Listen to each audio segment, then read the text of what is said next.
The Old West is a lawless and dangerous place where gunmen, outlaws, and bandits rule the land.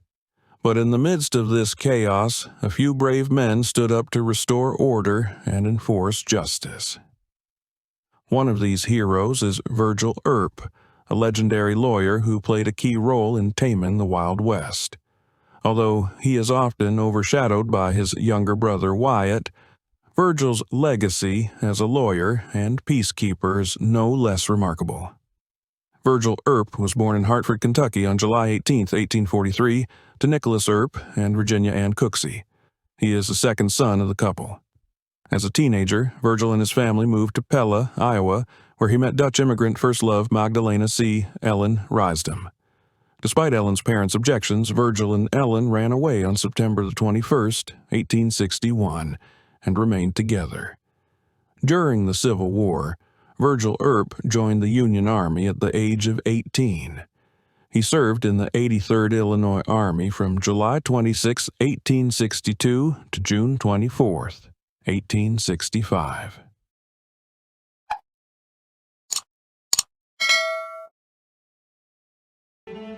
On January 7, 1862, Virgil Earp and Ellen Risdom welcomed their first daughter, whom they named Nellie Jane Earp. Sadly, their happiness was short-lived. When Nellie was 2 weeks old, Virgil was called to serve in the Civil War, leaving Ellen to care for their baby alone. In the summer of 1863, Ellen received bad news that Virgil had died in battle.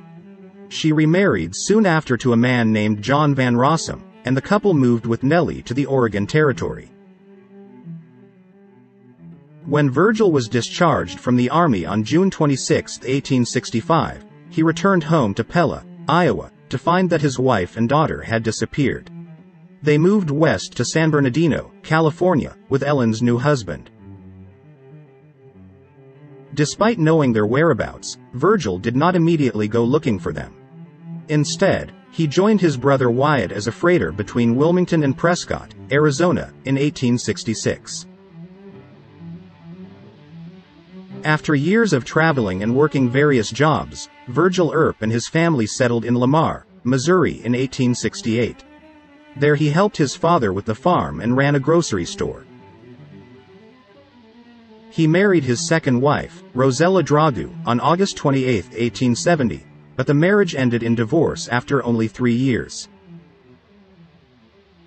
Virgil later moved to Bluffs Council, Iowa, where he met a waitress named Elvira Alley Sullivan. Although the exact date and location of their marriage is still unclear, they spent the rest of their lives together.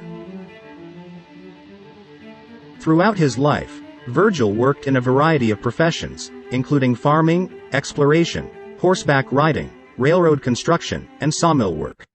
He also worked as an attorney at times, but there is no record of him practicing law in Dodge City, Kansas, despite living there briefly in 1877 with his brother Wyatt. Virgil and Allie eventually settled in Prescott, Arizona, where he worked in a sawmill.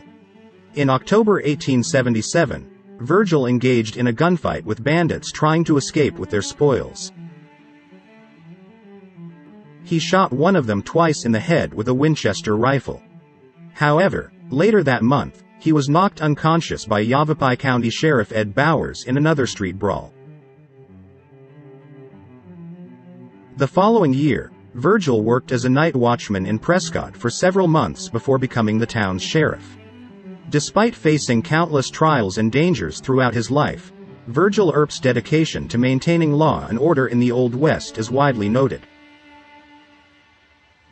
In 1879, Virgil Earp was appointed U.S. Deputy Marshal for the Territory of Arizona, and he went to Tombstone with his brother Wyatt.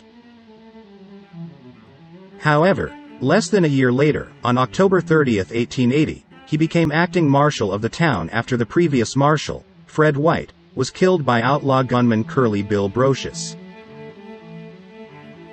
Virgil continues to serve in his federal law enforcement position while serving as sheriff. But his term as acting field marshal was short-lived as public marshal elections were held just 2 weeks later, and he narrowly lost to Ben Sippy. On June 6, 1881, Virgil was reappointed as acting city marshal while Ben Sippy took a temporary leave of absence. During this time, Tombstone suffered a devastating fire on May 22, 1881, and Virgil was among those working to deal with the aftermath.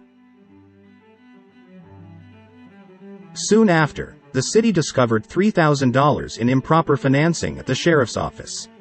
When Ben Sippy learned of the financial problems, he was later permanently replaced by Virgil when he appointed Tombstone Mayor John Clum. Later that year, Earps and Tombstone rose to fame due to the gunfight at the OK Corral, which took place on October 26. Virgil Earp, who had many years of law enforcement experience, temporarily represented his brothers, Wyatt and Morgan, along with Doc Holliday as they face off against McLaury's and Billy Clanton.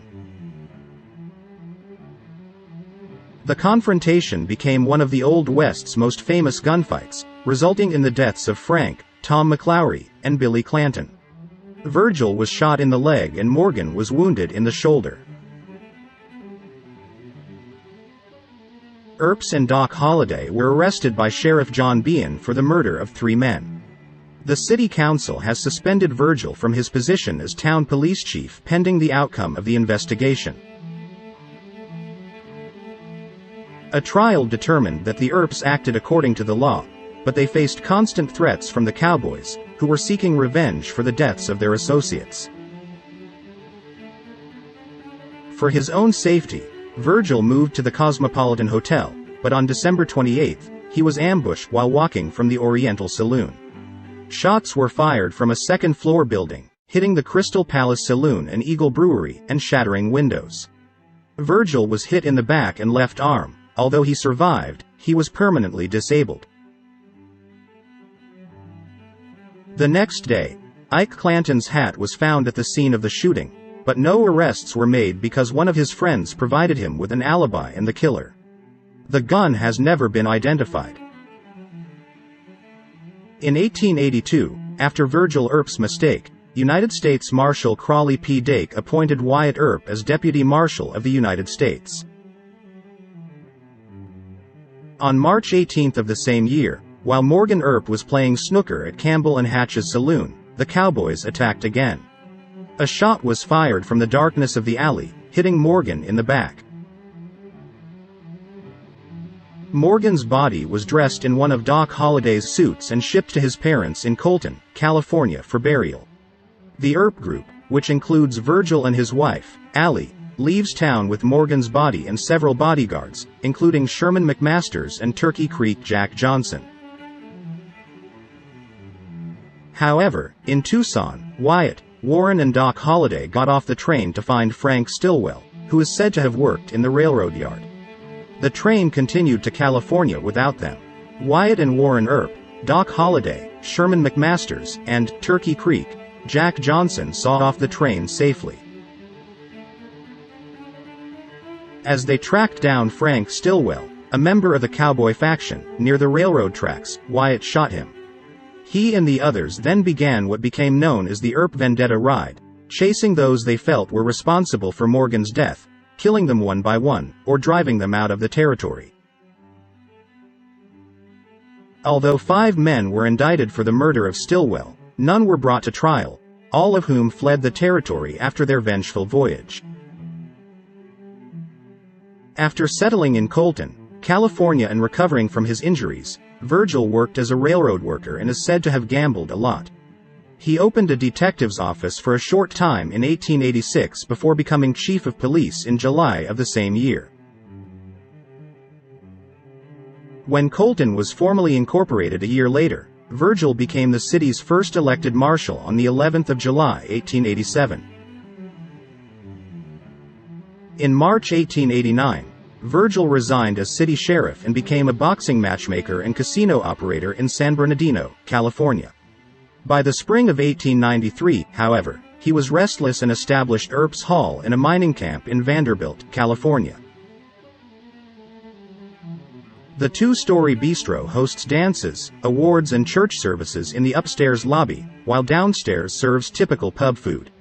Although very popular in the town, Virgil still lost in the 1894 police election.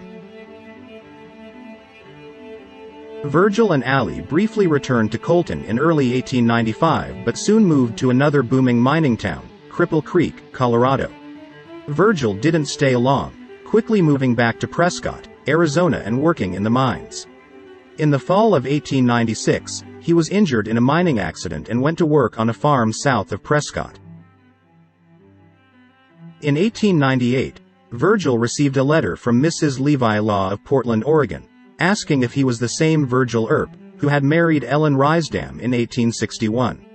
Virgil and Mrs. Law began a correspondence, and in April 1899, he and Allie traveled to Portland to see her and his 2 grandchildren for the first time in 37 years. They remained in contact until his death. Virgil ran for sheriff of Yavapai County, Arizona, in 1900, but his health declined and he was forced to drop out of the race. In 1904, he returned to Colton, California, but was unable to obtain a license to open his tavern due to his opposition to taverns and the ordinance limiting the number of pubs. As a result, he and Allie moved to Goldfield, Nevada, where he became deputy sheriff on January 26, 1905. Unfortunately, Virgil's health continued to decline and he died of pneumonia on October 19, 1905 in Goldfield. His daughter, Nellie, arranged to have his body taken to Portland, Oregon, where he was buried at Riverview Cemetery. Allie returned to California and spent the rest of her life there, dying at the age of 98. Virgil Earp's life is a story of determination, courage and resilience. He rose from the son of a farmer to a respected lawyer, sheriff in several towns and cities during his lifetime. Even in the last years of his life, he continued to seek new opportunities and adventures. His legacy lives on as a symbol of the American spirit. Virgil Earp's life is an inspiration to all who want to live their lives better with courage, honor and purpose. Please like and share if you find the video content interesting and useful. Don't forget to subscribe to the channel and comment below, so as not to miss the upcoming interesting videos. Thanks for watching. Please like and share if you find the video content interesting and useful. Don't forget to subscribe to the channel and comment below so as not to miss the upcoming interesting videos. Thanks for watching.